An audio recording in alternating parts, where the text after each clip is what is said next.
If Russia is an autarky, why does it need to trade? Why does it need India and China to buy oil?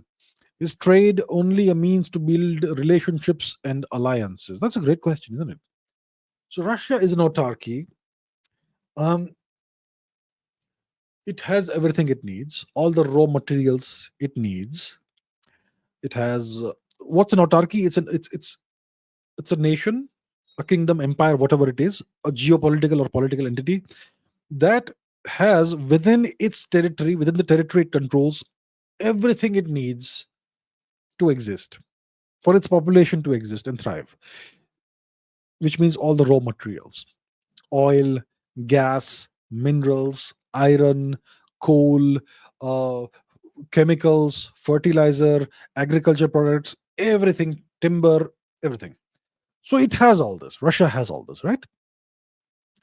Uh, so then why does it need other nations to buy oil? So you need to have ongoing relationships with nations. Uh, if you are entirely isolated in the world, then your enemies can encircle you completely. That's essentially, in a sense, what happened to the USSR.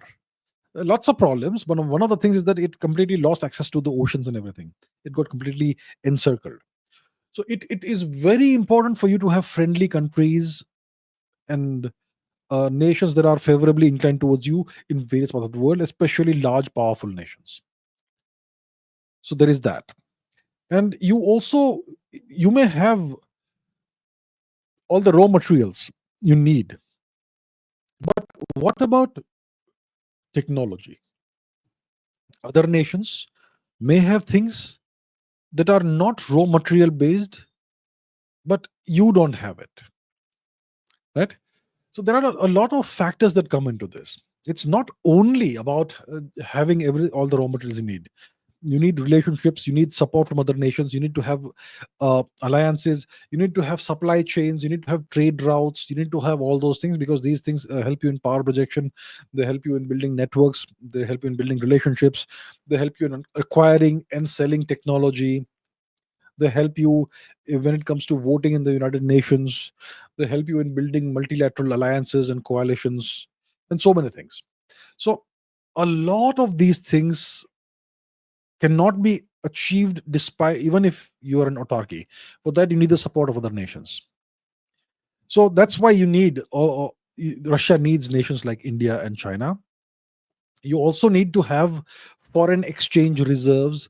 You need to have reserves of various currencies, because let's say you only have gold, or you only have Russian rubles, but you haven't built up a portfolio of other currencies like the US dollar, like the Chinese yuan, like the Indian rupee, like the euro, the dirham, and whatever else you need. If you don't have that, then you can become completely cut off from the world.